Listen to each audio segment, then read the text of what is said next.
like to start out the show by letting you know that the opinions expressed on the show are solely my opinions, and have no relation to the opinions of KVRX, the University of Texas, the state of Texas, or the United States federal government. They're solely my own opinions, and I am responsible for them, just as you are responsible for your own opinions and your own behavior. I don't believe in the nanny state, and I don't believe in censoring opinions no matter how outrageous they are.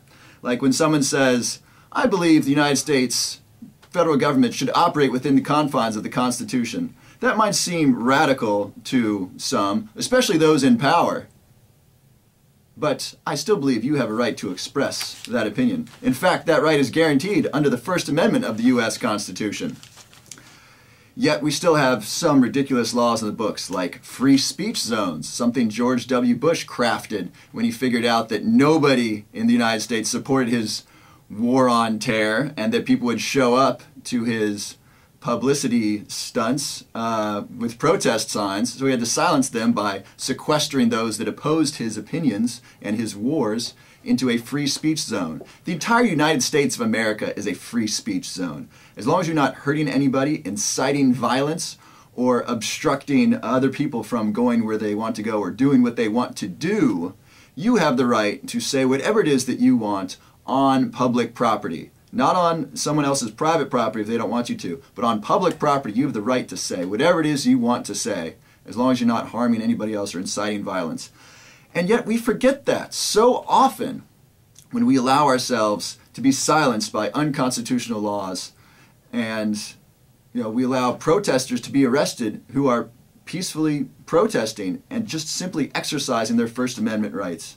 I'm sure many of us saw the just ridiculous videos of police, pepper spraying students, at colleges, over the Occupy movement. These students were peacefully assembling, which is those two words, peaceful assembly is in the First Amendment of the Constitution. That is our right to do, and yet somehow police officers felt the need, or felt that they even had any standing whatsoever legally to stop those students from peacefully assembling and exercising their First Amendment rights. How does this relate to you in Austin? We have an Occupy movement here in Austin, and in fact that movement is running strong. In fact, they showed up to the University of Texas yesterday in support of a referendum which would basically allow students to voice their opinions when voting regarding increases in tuition. The Occupy movement is very concerned with the increasing cost of education and the lack of jobs. I could not agree more. We are educating lots of people, and yet many jobs are not, a lot of graduates are not qualified for certain jobs when they go out, and those jobs are the ones available, so they need extra training. Or perhaps studying English literature is a great exercise of the mind, and it'll teach you how to read well, teach you vocabulary, and teach you to write well. It might not prepare you for a job in today's job market. So it's important that our education system teaches people the skills that they need.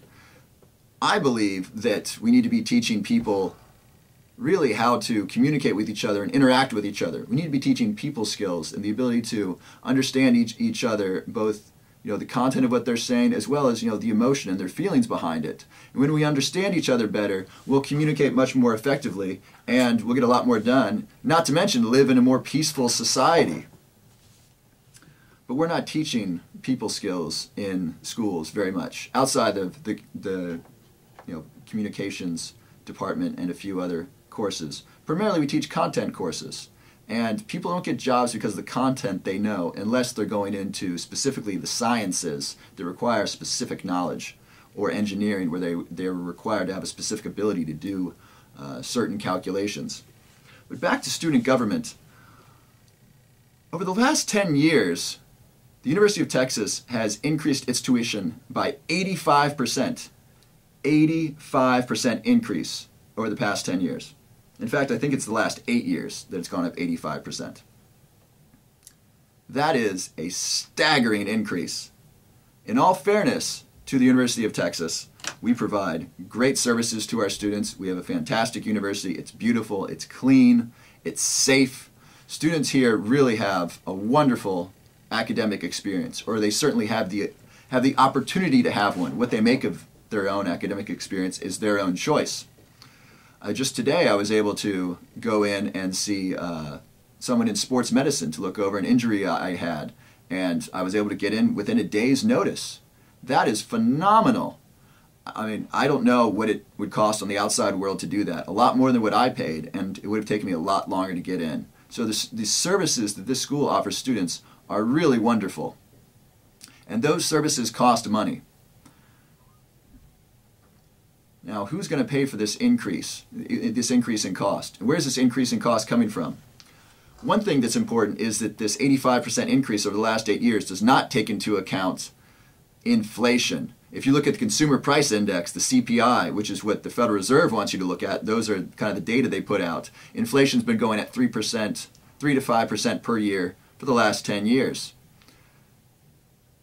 There are two important things missing from the Consumer Price Index: food and energy. Do you buy food and energy on a regular basis? I sure do. That's primarily what I spend my money on, aside from rent and books. And books don't come anywhere close to what I spend on food and energy. Every time I fill up my car, every week and a half, that's $40. And when I go to Costco and buy my food for a week or two, that's between $100 and $200. That is primarily where my money's going. And those staples are not calculated in the Consumer Price Index. So our measure of inflation is very low. It is dramatically underestimated, and it's done so intentionally. Now, there's two reasons why. One is to make you think that things are going better, are not as bad as they really are. If people told you that inflation's 10%, which is about what it is if you calculate energy and food, for more information, you can go to shadowstats.com. They calculate inflation the old-fashioned way, which is looking at a good over a course of time rather than modifying it with lots of different tricks the Department of Labor and Statistics uses. Shadowstats.com for more information on the real inflation rate. Aside from not trying to scare you by telling you your money loses 10% of its value every year, the other reason is that if inflation were 10% and the government acknowledged that, then Social Security payments would have to increase by 10% every year rather than the 3% that they're going up with. So Social Security payments need to keep on track with inflation. If they actually did that and went up 10% every year, the United States would be in tremendous financial difficulty, even worse than we are right now. Currently, Social Security and Medicare make up about half of the budget. If you count in the Department of Defense, it's 3/4 of the budget. What happens when you increase Social Security by an additional 7% every year? Right now it's escalating at 3% per year with inflation. Chalk up another 7. Now we're really in trouble. And so those are two reasons why we miscalculate inflation, underestimate it. One, because we don't want to scare the American people by telling them the truth that their cost of living is increasing by 10% a year. Your dollar is losing 10 cents every year. The purpose of money is to serve as a medium of exchange for goods and services.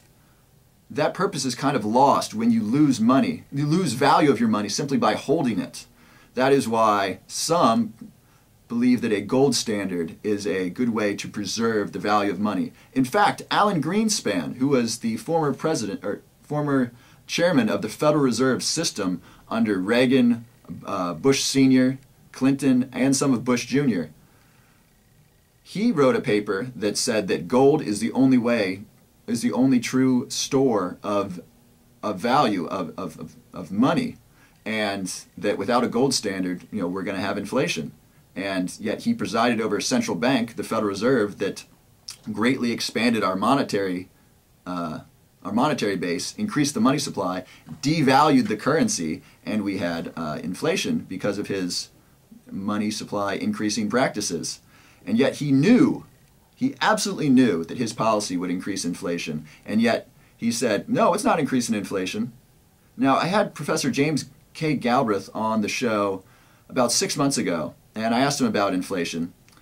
And one reason that we didn't have inflation in the 90s, which is when Greenspan's great era was for two reasons. One, we had a booming economy, which is nice. People are employed, people are spending money. things are cooking. So things look rosy during that time period. Now, it turns out this economy was built on false hopes, as we remember the collapse of the tech bubble in the 90s and all the money lost there, all the jobs lost there. The other thing is that inflation was low in the 90s because the Berlin Wall came down and Russia started selling its goods on the open market. What was it selling? It was selling minerals and oil. So the cost of energy stayed low during the 90s because Russia started selling its stuff. It had nothing to do with the policy of the Federal Reserve. In fact, the policy of the Federal Reserve was to have very low interest rates, which perpetuate inflation. But we didn't see inflation because we had outside forces acting on the system, keeping oil prices low, energy prices low, and prices of steel, aluminum. I don't think steel came from Russia, but certain minerals came from Russia. And because things cost less, our prices stayed low, even though had we not increased the money supply, really our prices should have been falling. Now, listener, I want you to think about this. With increases in technology, shouldn't we have falling prices? With increases in technology, we're able to do things faster, easier, and cheaper. So because of an airplane, I can get from here to New York for $150. If I were to do it by car, it would take me how many days of travel and how many gallons of gas? It would probably take me at least $200-300 of gas, not to mention the time, and time is valuable. If I were doing it by horse and buggy, it would take even longer. And how much would it cost for me to rent a horse and buggy, buy a horse and buggy, or to rent someone who would drive me across the United States in a horse and buggy? A lot of money. So as technology increases, as technology improves, we should see decreases in our prices if our money is holding its value. But we don't see that. We see increases in prices. We see increases in prices of things that really should only be going down, like food. Food should be coming down in price because we are developing better ways of farming. We're discovering more innovative ways of farming. Now, just as a sidetrack, and for those Austinites who are really into gardening, there is a really great project going on in Austin right now. It is called Food is Free. If you'd like to look this up, you can go to foodisfreeproject.org. That's www.foodisfreeproject.org. Now, what the Food is Free project does is that the founder, John Van Dusen, is getting his friends together, and they're collecting scrap materials and building garden beds. Now, these are not just regular garden beds. They're called wicking beds, where there's an underground piping system made of PVC, and water comes in from below through this pipe and filters up into the soil. Now, by doing this, you prevent the loss of water through evaporation from the top. This summer, I tried to keep a garden, and it got scorched, and I watered it twice a day. I watered from the top, and you know what? Most of the water didn't make it down to the roots. It got evaporated because it was so hot. So this completely takes that out. This is a simple improvement. It's a simple innovation that has dramatic implications for farming, especially in hot climates like here in Texas. So John and his friends are building these garden beds and delivering them for free to communities that are interested. So if you would like to have a free garden bed in your front lawn, in your front yard, visit foodisfreeproject.org. Now, the other fun part of the Food is Free project is that your garden is out front of your home, and neighbors in your community can pick food from your Food is Free garden, and you can pick food from theirs. So the idea is that all your neighbors have a garden in their yard. I grow broccoli, you grow tomatoes, Janie down the street grows kumquats, etc. And we can all eat each other's food from each other's gardens. And as a result of this, we're walking around our neighborhoods, we're admiring each other's gardens, perhaps each other's homes. We're talking with each other as we're looking at each other's gardens and walking around the neighborhood, getting to know each other as neighbors.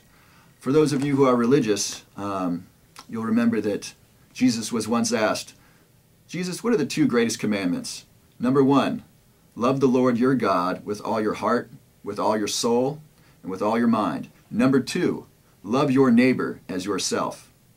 The Food is Free project fulfills the second commandment, I think, better than any other community service I've ever encountered. This is feeding your neighbors. It's sharing food with your neighbors, and breaking bread together and sharing food and talking with each other. This is probably one of the greatest things that neighbors can do together, and it's one of the best ways to build community. So if you're interested, visit the Food is Free Project to learn more. That's foodisfreeproject.org. But this simple innovation in technology, these wicking beds of watering from underneath, this is a great improvement and will have dramatic implications for farmers here in Texas. So if we can all now grow our own food, we would think that food prices would come down if our money held its value. My blueberries that I buy at Costco, those should be falling in price. Why? Because we should have more fuel-efficient cars. We should have better ways of farming. We should have more efficient ways of farming, ways to use less water, fewer pesticides, things like this. But we're not seeing that. We're seeing food prices increase. We're seeing energy prices increase. We're seeing almost everything increasing in price, save for computers. Computers the cost of computer chips is falling, which is wonderful. But we need a monetary system that holds its value. And unfortunately, only one presidential candidate is willing to stand up to the Federal Reserve System. No, it is not Mitt Romney. I believe he's on record as saying, I think the Federal Reserve's doing a fine job. If you believe 3% inflation and 10% unemployment is a fine job, my goodness, I don't want to see his America in trouble. If 10% in unemployment, 3% inflation is good, what is bad? And in reality, inflation's 10%. Romney and people who think the Federal Reserve are doing a great job are delusional.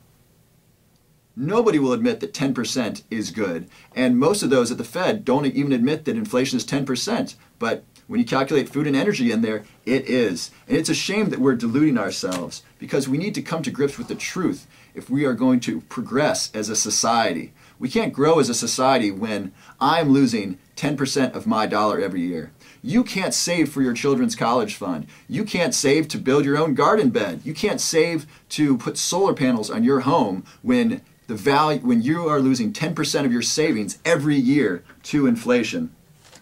Welcome back to Lone Star Politics right here on KVRX. I'm the Doctor of Politics, Dr. Love. We were talking about how the Federal Reserve is stealing 10% of your money every year as they pursue an inflationary monetary policy of expanding the money supply and thus stealing value from the current money already in circulation. Those are the dollars in your bank account, the dollars in your wallet, the dollars that you earn from your job or small business or however it is that you get money. You are losing 10% of it every year due to Federal Reserve inflationary monetary policy.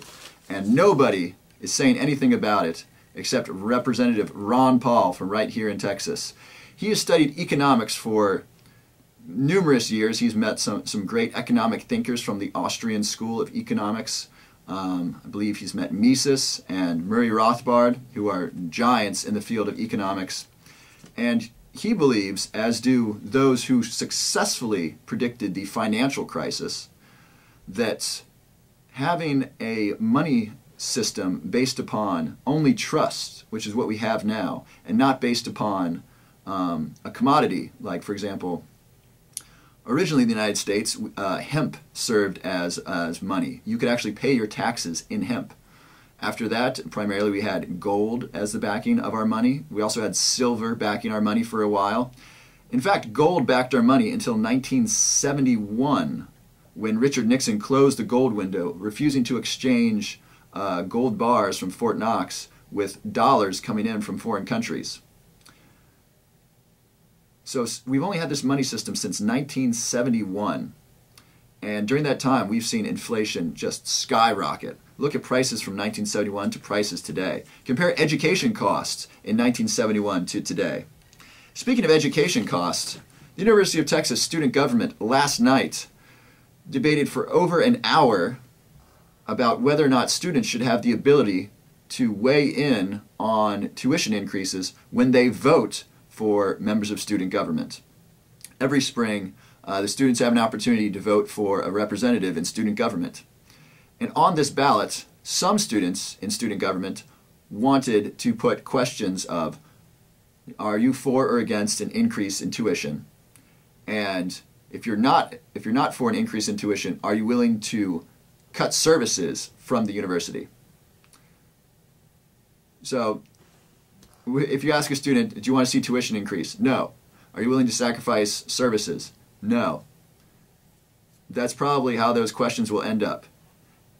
But I believe that those questions are still valuable because it gives the students a chance to at least voice their opinion on those questions. Some students did not want student opinion on the ballot. They did not want this referendum, arguing that the answers wouldn't be scientific, they wouldn't be helpful. I am one of those people that really wants input from the public.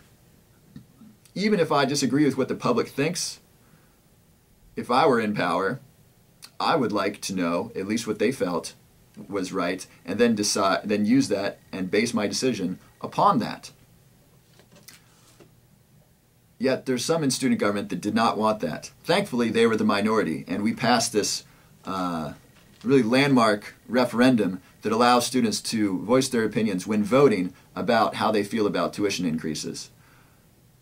I think students are getting a tremendous bargain for their buck, especially if you're an in-state student here at the University of Texas. I went to a private school on the East Coast, and it cost about $40,000 a year to send me there. And thankfully, my father started saving for my education before I was even born, and so I didn't have to borrow any money to get that great education.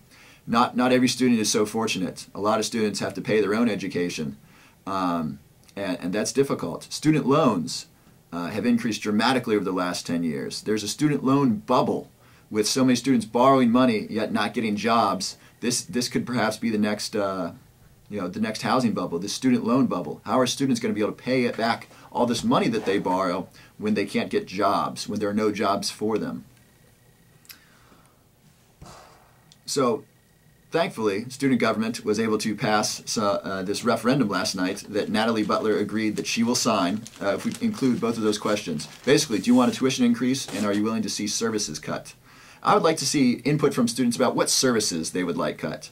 I think the University of Texas is a tremendously safe place, in large part thanks to the great citizens of Austin, the quality of students that come here, that matriculate to the University of Texas, as well as the University of Texas Police.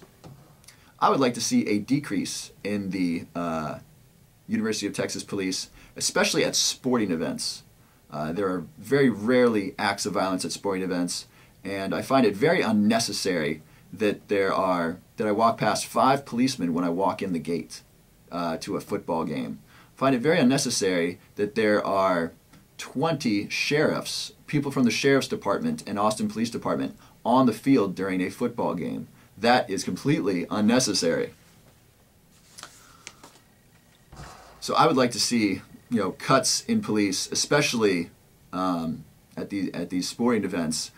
Once there's a big brouhaha and someone really gets hurt and police could have stopped that, then I think we can consider having more police at these events. But as of right now, it's really unnecessary to have police and sheriffs and constables all over the stadium when there is hardly ever an act of violence, and there is little evidence to suggest that the police would stop that, only arrest those that were involved in the incidents. And in fact, I've been involved in incidents at the football games where I was arrested not for harming anybody, not for starting a fight, not for doing anything wrong, but simply because I asked the police officer repeatedly how he felt about no refusal weekends and violating citizens' rights regarding forcibly taking the blood of drivers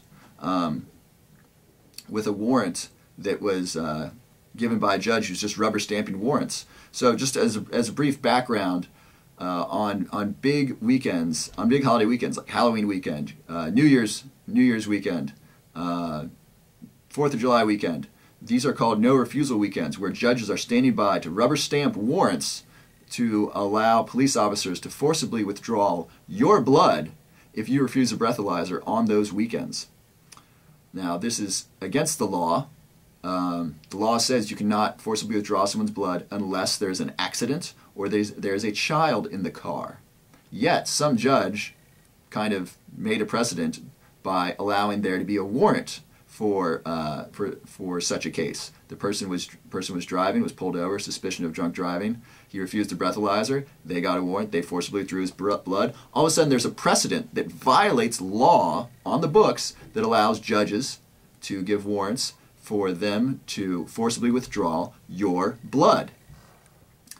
Now, I think this is very wrong, especially when it's exercised in a mass quantity, like no refusal weekends, where everybody is subject to this, where it's, hey, I think this guy might be driving drunk, give me a warrant. That's not usually how warrants work. Usually there's a much more of a procedure, and it's unfortunate that the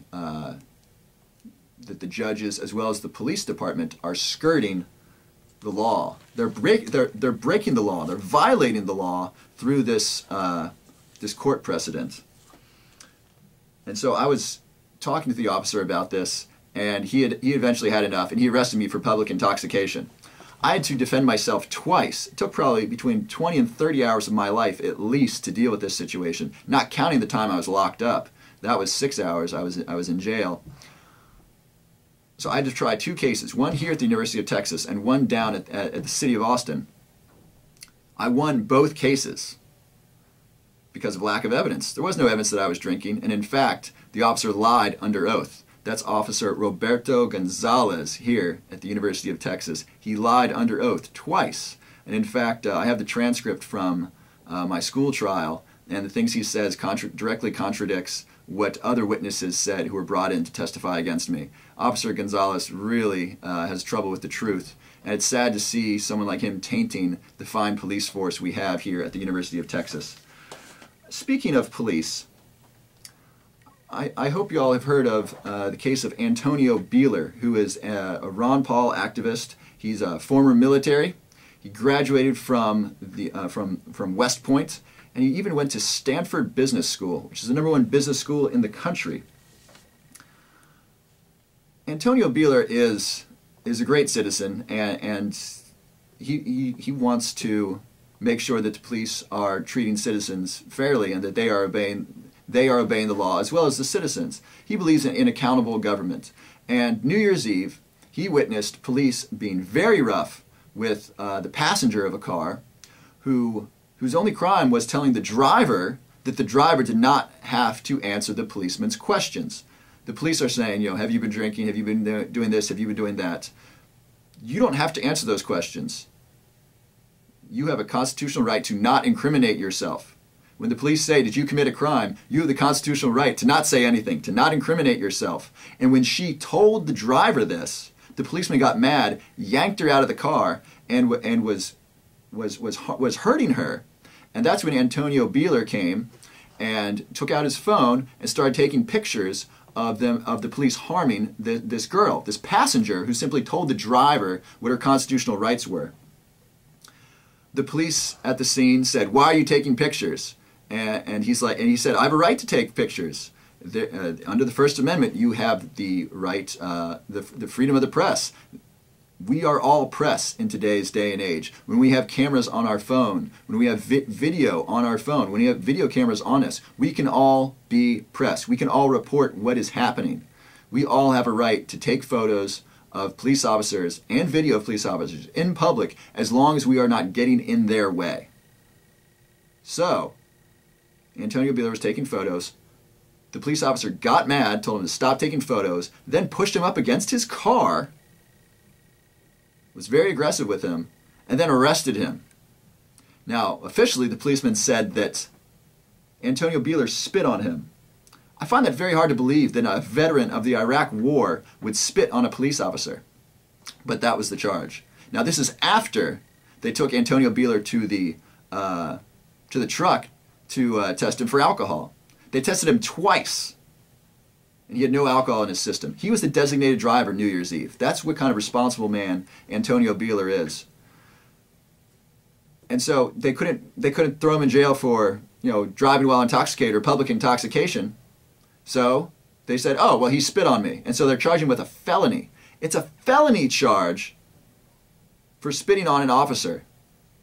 And that's what he's being charged with right now. When in reality, Antonio Beeler is the hero here. He's the one holding the police accountable, and he basically helped prevent them from harming this girl even further, because the police were being captured on video. Now, there is a safety net here, at least there's supposed to be, and that is the camera on the police dashboard, the dash cam.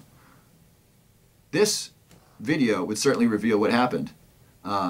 Police Chief Art Acevedo is refusing to release that video. Why? Well, he's saying it would weaken their case or something like that. In reality, it would show Antonio Bieler innocent and show his officer to be a liar. But Police Chief Art Acevedo will not release the dash cam, which would prove once and for all what happened. Thankfully, another concerned citizen was videotaping what happened across the street, and videotaped Antonio Bieler being very aggressively pushed and then arrested by the police officer. And it shows that the story matches Antonio Bieler's testimony, not the police officer, and it never looks like, Antonio spit on the police officer. That did not happen, according to the only video that's been released. And the police video is being withheld right now. If you would like to see this video released, you can call the Attorney General, Attorney General Abbott. I don't have that number for you right now, but he is the one who can force Police Chief Art Acevedo to release that dash cam video. There's a new newscast here in Austin. It is called the Lone Star Liberty Beat. This is the brainchild of activist John Bush. Now, John has been arrested multiple times in the last year for freedom of speech. Once right here at the University of Texas. He was actually reading the First Amendment, and he was arrested by a police officer. This because he was outside the free speech zone. Remember free speech zones from the top of the hour? George Bush created them so that way those that opposed the war in Iraq would not get on the news. Barack Obama has continued them, even though he expressed disgust for the policies of George Bush. He has kept the increases in power and the unconstitutional laws that George Bush passed, like the Patriot Act. Remember, Obama campaigned on saying he would not renew the Patriot Act, and yet he signed the Patriot Act again. It's still, this unconstitutional piece of legislation is still on the books. And so he kept these freedom of speech zones. John was expressing his right, was exercising his rights and saying that he wanted the wars to end, as Barack Obama had promised during his campaign. Now, the Obama administration did not want him to do that. And I'm not saying Barack Obama personally had him arrested, but it was his policy to ask the University of Texas police to not allow protesters near the cameras so that they wouldn't get on the news. Now, John knows his rights and said, that's not acceptable. I'm going to stand here on public property, as the University of Texas is state property, and I'm going to exercise my rights. University of Texas police arrested him, and John was out later that night. That was his first arrest.